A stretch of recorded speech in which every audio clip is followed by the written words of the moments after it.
Hello, this is Gaurav Singh and welcome to the Akira classes. हमने पढ़ना शुरू किया था मेडिवल इंडिया या मध्यकालीन भारत, जिसमें हम पढ़ चुके थे टर्किश इन्वेजन इन इंडिया या भारत में तुर्क आक्रमण। और इसमें हमने कवर कर लिया था महमूद ऑफ गजनवी या गजनी महमूद गजनवी। और आज हमें कहानी शुरू करनी होगी एक और टर्किश इन्वेजन के बारे में या तुर्क आक्रमण के बारे में, जिसे हम जानते हैं मोहम्मद गोरी के नाम से। चलिए शुरू करते हैं। हम पढ़ रहे थे मेडिवल इंडिया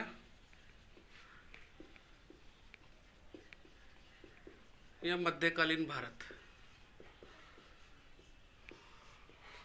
और इसमें हम पढ़ रहे थे टर्किश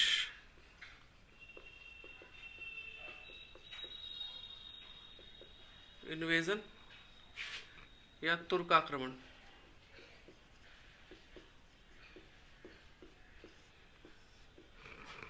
और आज हमें पढ़ना होगा मोहम्मद गोरी के बारे में।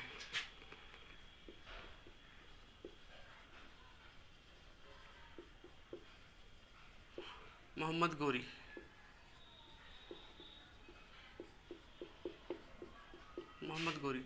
जिसके बारे में हमें पढ़ना होगा 1175 से लेकर 1206 तक। आज हमें कहानी को शुरुआत करनी होगी मोहम्मद गोरी के बारे में, जिसके बारे में हमें पढ़ना होगा 1175 से लेकर 1286 तक। सबसे पहले जान लेते हैं कि मोहम्मद गोरी किस कुल का था, किस क्लेम का था। Mohammad Ghori was a संसबानी Turkish.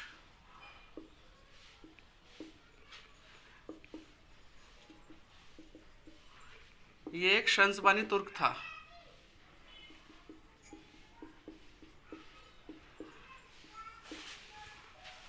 Mohammad Ghori एक संसबानी तुर्क था। और हम सबसे पहले इसके ओरिजिन के बारे में बात करते हैं, इसके मूल निवास की बात करते हैं। सेंट्रल एशिया में या मध्य एशिया में एक स्थान था, एक प्लेस था, जिसे हम गौर प्रदेश के नाम से जानते हैं। और यही गौर प्रदेश अच्छी नस्ल के घोड़े, और लौह इस्पात के लिए प्रसिद्ध था।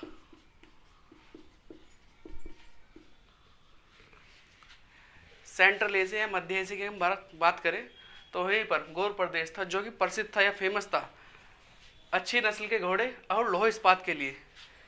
इसी गौर प्रदेश में एक डायनेस्टी चला करती थी, एक वंश चला करता था, जिसे हम जानते हैं गौरी डायनेस्टी या गौर वंश के नाम से। और इसी गौर वंश में एक शासक हुआ करता था अलाउद्दीन।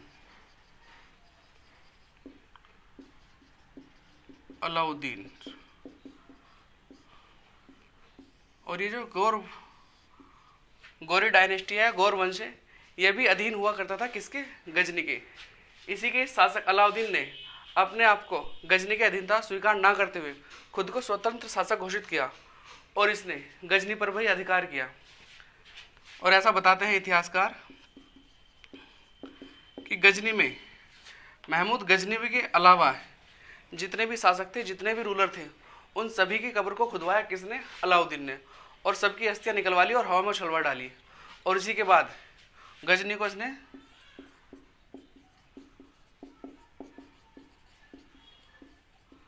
7 दिनों तक गजनी जलता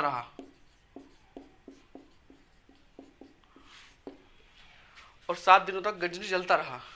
और जैसे इतिहासकारों ने अलाउद्दीन के बारे में पढ़ा, इतिहासकारों ने इसे कहा है जहांसोज।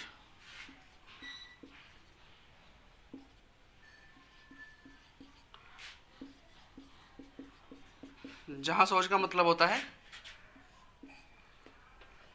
वर्ल्ड बर्नर,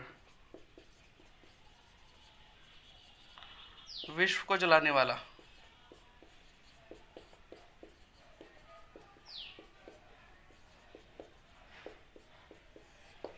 जहांसोज का मतलब होता है वर्ल्ड बर्नर या विश्व को जलाने वाला। अगर आप लोगों को समझ में नहीं आया तो एक बार फिर से समझ लेते हैं। सेंट्रल एशिया, मध्य एशिया में ही एक जगह हुआ करती थी जिसका नाम था गौर प्रदेश। और यही गौर प्रदेश जो प्रसिद्ध हुआ करता था अपनी अच्छी नस्ल के घोड़े और लो इस्पात के लिए। और यहीं पर गौर प्रदेश में ही एक गोरी डायनेस्टी या गौर वंश चला करता था, जो कि गजनी के ही अधीन हुआ करता था। लेकिन गौर वंश का एक शासक जिसका नाम था अलाउद्दीन, इसी अलाउद्दीन ने गौरी की अधीनता स्वीकार ना करते हुए खुद को स्वतंत्र शासक घोषित किया और गजनी पर अधिकार कर लिया। और गजनी में अलाउद्दीन महमूद गजनवी के अतिरिक्त जितने भी शासक हुए, जितने भी रूलर हुए, उन सभी की कब्र को खुदवाया और उनकी हस्तें निकलवाकर हवा में उछलवा डाली। और गजनी को 7 दिनों तक जलता रहा गजनी। और जैसे इतिहासकारों ने अलाउद्दीन के बारे में पढ़ा तो इसे कहा है जहाँ सोज का मतलब होता है वर्ल्ड बर्नर या विश्व को जलाने वाला। इसी अलाउद्दीन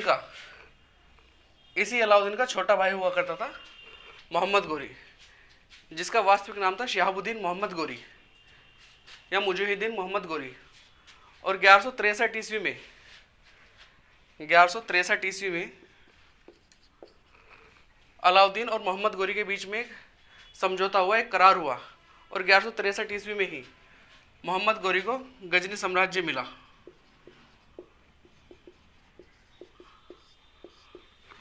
1163 ईस्वी में ही मोहम्मद गोरी को गजनी साम्राज्य मिला और इन दोनों भाइयों के बीच में एक समझौता हुआ, एक करार हुआ, एक ट्रीटी हुई।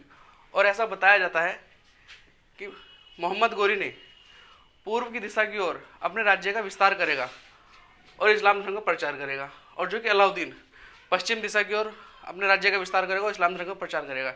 इसलिए हम मोहम्मद गोरी के बारे में 1175 ईस्वी से लेकर 1206 ईस्वी तक पढ़ते हैं, क्योंकि 1175 ईस्वी में ही मोहम्मद गोरी का प्रथम आक्रमण हुआ था हिंदुस्तान में।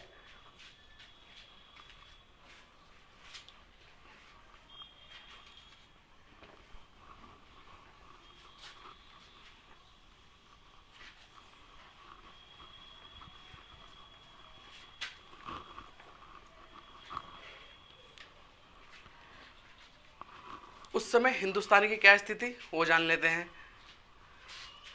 जिस समय मोहम्मद गोरी ने हिंदुस्तान पर आक्रमण करा उस समय हिंदुस्तान की क्या स्थिति थी पहले वो जान लेते हैं।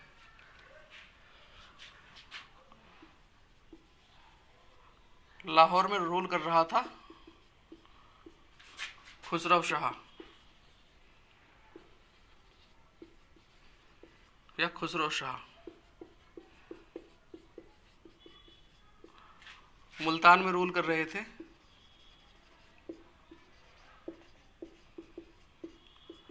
करमाती जाति के मुस्लिम।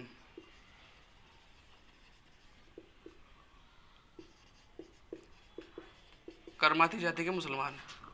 और सिंध में रूल कर रहे थे परमार वंश।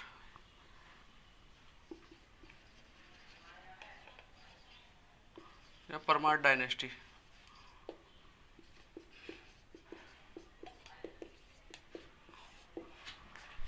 जिस समय मोहम्मद गोरी ने हिंदुस्तान पर आक्रमण किया, उत्तर पश्चिमी के एरिया में या हिंदुस्तान के निकटवर्ती क्षेत्र में ही लाहौर में रूल कर रहा था खुसरो शाह, जो कि गजनी डायनेस्टी का अंतिम सुल्तान भी माना जाता है, अंतिम शासक भी माना जाता है। उसके बाद मुल्तान में शासन कर रहे थे करमाती जाति के मुस्लिम्स। सिंध में रूल कर रहे थे परमार वंश। ये तो रही जब मोहम्मद गोरी ने हिंदुस्तान में आक्रमण किया। इसके बाद लिखेंगे Mohammad Ghori did his first attack in India. Mohammad Ghori का भारत में प्रथम आक्रमण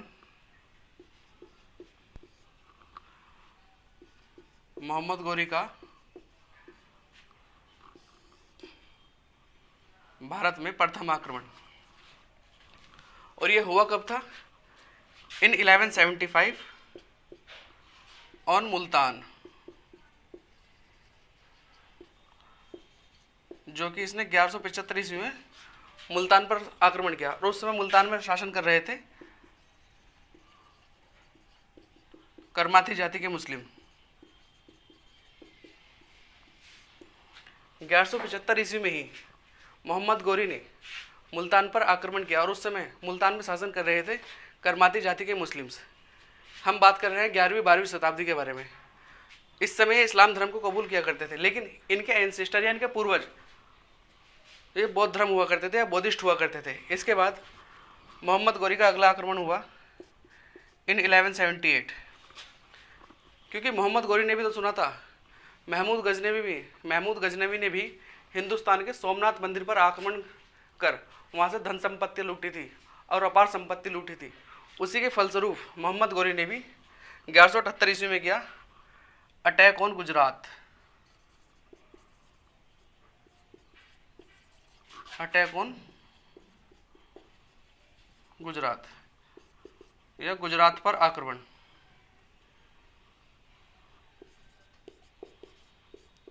गुजरात पर आक्रमण।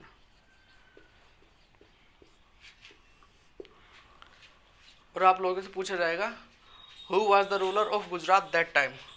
उस समय गुजरात का जो शासक था, उस समय जो गुजरात का शासक था वो था भीम सेकंड या मूलराज सेकंड। भीम द्वितीय या मूलराज द्वितीय।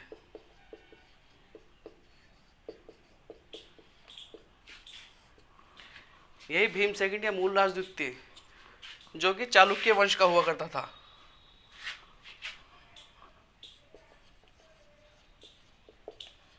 या Chalukya dynasty,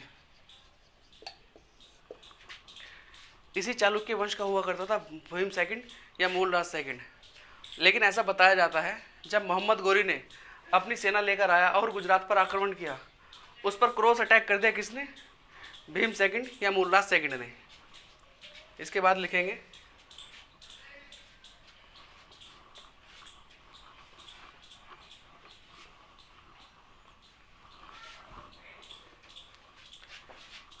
in 1178 Bhim second defeated Mohammad Ghori in Mount Abu, Rajasthan and arrested him।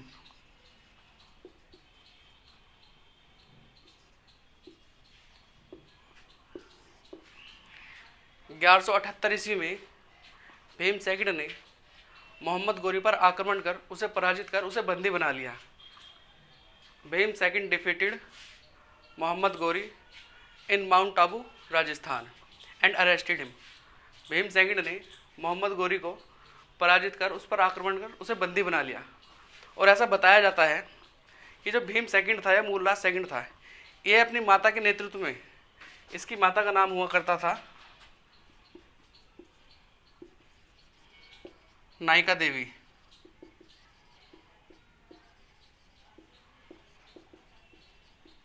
नायिका देवी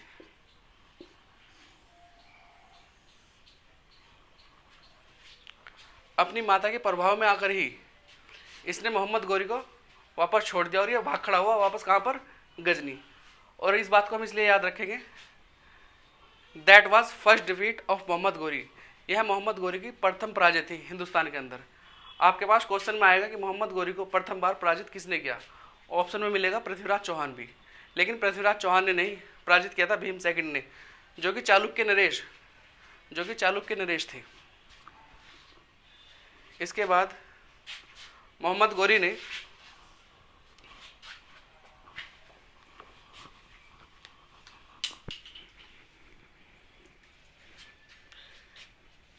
in 1179 he attacked on Khusro Shah. इसने खुसरो शाह पर आक्रमण किया।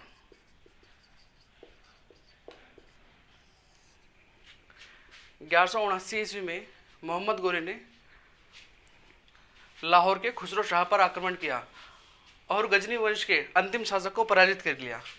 और लाहौर पर इस पर खुसरो शाह पर आक्रमण करने के बाद मोहम्मद गोरी ने पहले लाहौर,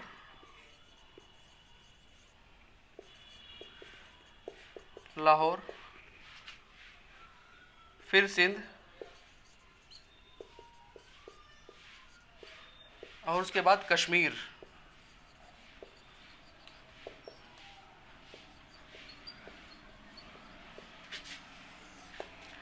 मोहम्मद गोरी ने लाहौर, सिंध और कश्मीर पर अपना अधिकार जमाया और यहीं पर अपने आप को सशक्त करने के लिए, मजबूत करने के लिए कई सालों तक इसने शासन किया। और इसके बाद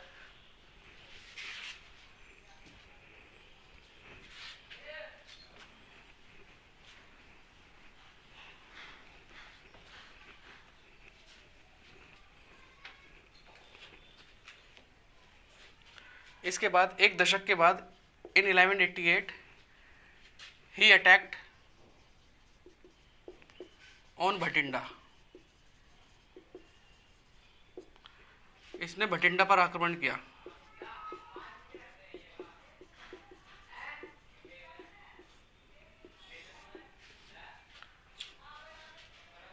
ही अटैक ऑन भटिंडा, इसने भटिंडा पर आक्रमण किया। और इसी भटिंडा पर आक्रमण करने के बाद यहीं पर एक फोर्ट हुआ करता था, तबरहिंद फोर्ट या तबरहिंद का किला।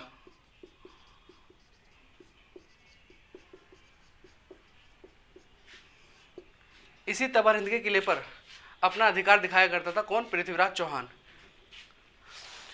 ये तो बात रही मोहम्मद गोरी के बारे में। अब हम बात कर लेते हैं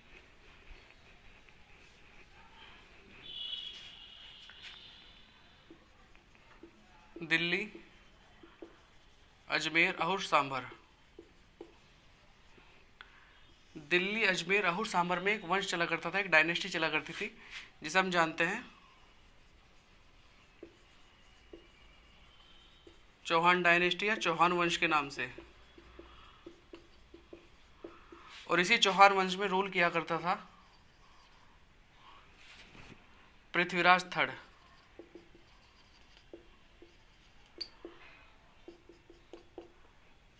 या पृथ्वीराज चौहान, जिसे आप राय पिथौरावी के नाम से भी जानते हैं।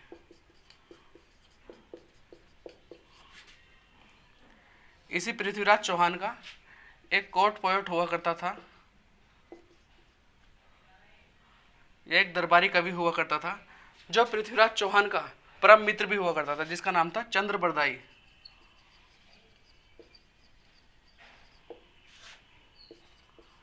चंद्र बरदाई।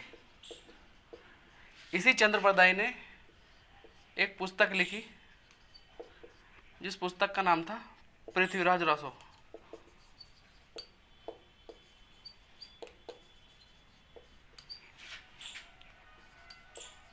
पृथ्वीराज रासो, जो कि एक एपिक था, एक महाकाव्य था। और इसी पृथ्वीराज रासो में चंद्र बरदाई ऐसा बताता है कि मोहम्मद गोरी बार बार पृथ्वीराज चौहान पर हमला कर दिया करता था और बार बार मोहम्मद गोरी हमला करने के बाद पृथ्वीराज चौहान से पराजित भी हो जाया करता था। और ऐसा नहीं, पराजित हो जाने के बाद मोहम्मद गोरी पृथ्वीराज चौहान से माफ़ी भी मांग लिया करता था और पृथ्वीराज चौहान इसे माफ़ भी कर दिया करता था। इट हैपेंड 16 टाइम्स, ऐसा 16 बार हुआ है। लेकिन और इतिहासकारों की अगर हम देखें तो ऐसा कोई भी इतिहासकार नहीं बताता कि मोहम्मद गोरी और पृथ्वीराज चौहान के बीच में 16 अटैक्स हुए हैं, 16 आक्रमण हुए हैं। ऐसा सिर्फ चंद्र बरदाई बताता है पृथ्वीराज रासो में। इसी के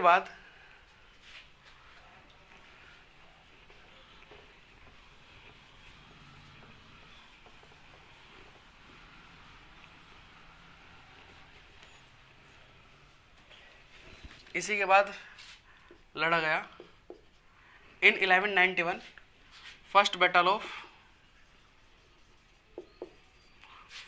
ऑफ तराइन, यह तराइन का प्रथम युद्ध। जो लड़ाई किस किसके बीच में है? बिटवीन पृथ्वी राज चौहान और मोहम्मद गोरी के बीच। और तराइन के प्रथम युद्ध में, फर्स्ट बैटल ऑफ तराइन में, पृथ्वीराज चौहान ने मोहम्मद गोरी को पराजित किया। और इस युद्ध में तराइन के प्रथम युद्ध में पृथ्वीराज चौहान का एक सेनापति हुआ करता था जो इसका छोटा भाई था, जिसका नाम था गोविंद राय।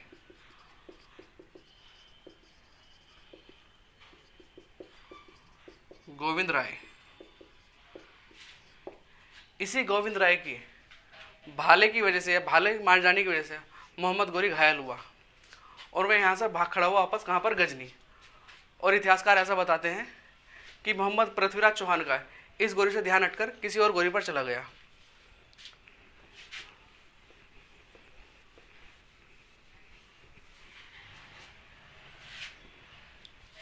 इसके बाद उत्तर प्रदेश के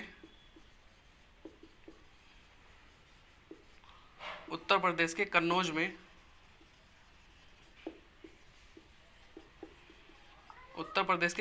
एक वंश चला करता था, एक डायनेस्टी चला करती थी, जिसे हम जानते हैं गढ़वाल डायनेस्टी के नाम में।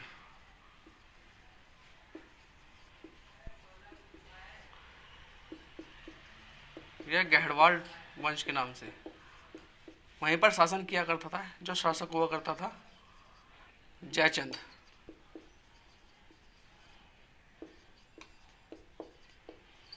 और इसी जयचंद्र की एक पुत्री हुआ करती थी, एक बेटी हुआ करती थी, जिसका नाम था संयोगिता।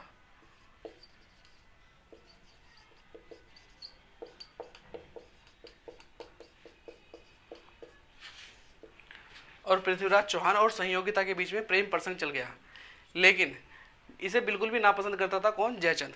एक बार ऐसा हुआ, जयचंद ने ही संयोगिता का स्वयंवर आयोजन किया और उस स्वयंवर में आसपास के जितने भी महान शासक थे सभी को बुलाया, बस नहीं बुलाया किसे, अपने पृथ्वीराज चौहान को। और ये बात दिल पर ले गया कौन, अपना पृथ्वीराज चौहान। और जैसे ही ये बात पता लगी पृथ्वीराज चौहान को, पृथ्वीराज चौहान तुरंत उत्तर प्रदेश के कन्नौज पहुंचा और कन्नौज जाकर भरे स्वयंवर में से इसने संयोगिता को अगवा कर उसके साथ विवाह कर लिया। और ये बात नहीं पसंद आई किसे, जयचंद को। और जयचंद ने कसम खाई कि वह इस बात का बदला लेगा। और उधर मोहम्मद गोरी गजनी में जो शासन कर रहा था, वो पृथ्वीराज चौहान पर अटैक करने की सही रणनीति बना था। इसी के बाद इन 1192 लड़ा गया भारतीय इतिहास का सबसे प्रसिद्ध जो जाना जाता है सेकंड बैटल ऑफ तराइन, या तराइन का द्वितीय युद्ध। जो लड़ाई किसके बीच में गया, Prithviraj Chauhan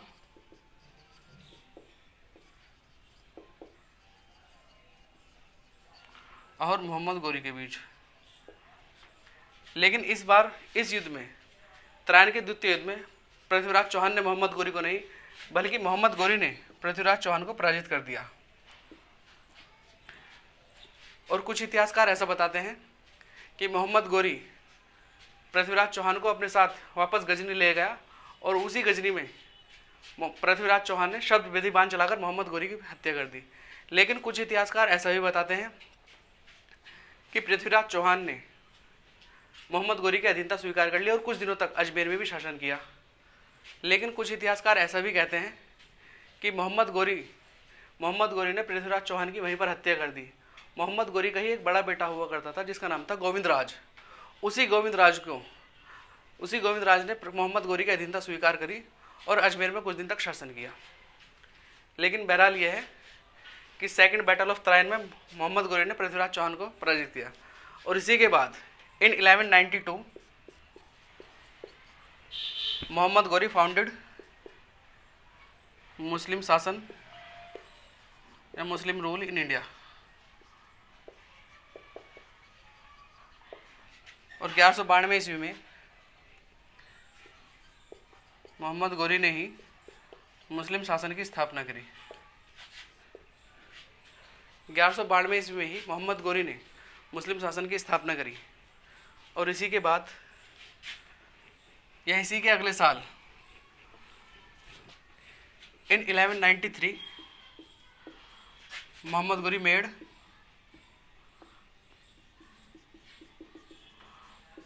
made Delhi his capital.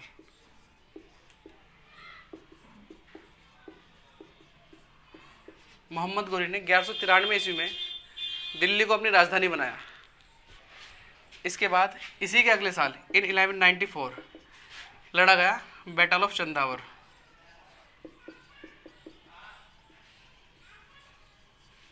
या चंदावर का युद्ध।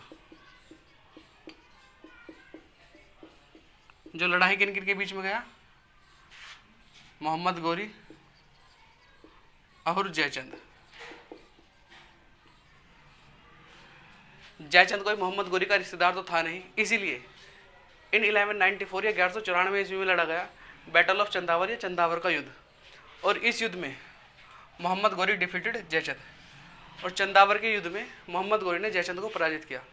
और इस युद्ध को जीतने में महत्वपूर्ण भूमिका निभाई मोहम्मद गोरी का ही एक गुलाम हुआ करता था, जिसे आपने भी नाम सुना होगा, कुतुबुद्दीन ऐबक, जो कि मोहम्मद गोरी का दामाद भी हुआ करता था। उसी की महत्वपूर्ण भूमिका के कारण मोहम्मद गोरी ने जयचंद से चंदावर का युद्ध जीता। और इसके बाद मोहम्मद गोरी 1194 ईस्वी में अपने जीते हुए साम्राज्य को कुतुबुद्दीन ऐबक के हाथों में देकर आप उसको दिल्ली का केयर टेकर बनाकर वापस लौट गया, कहाँ पर, गजनी पर। आज की कहानी को यहीं पर रोकते हैं, अगली कहानी अगली वीडियो में देखेंगे। अगर आपको कोई भी डाउट हो, कोई भी क्वेरी हो, तो आप मुझे कमेंट बॉक्स में लिख सकते हैं। Thank you. जय हिंद।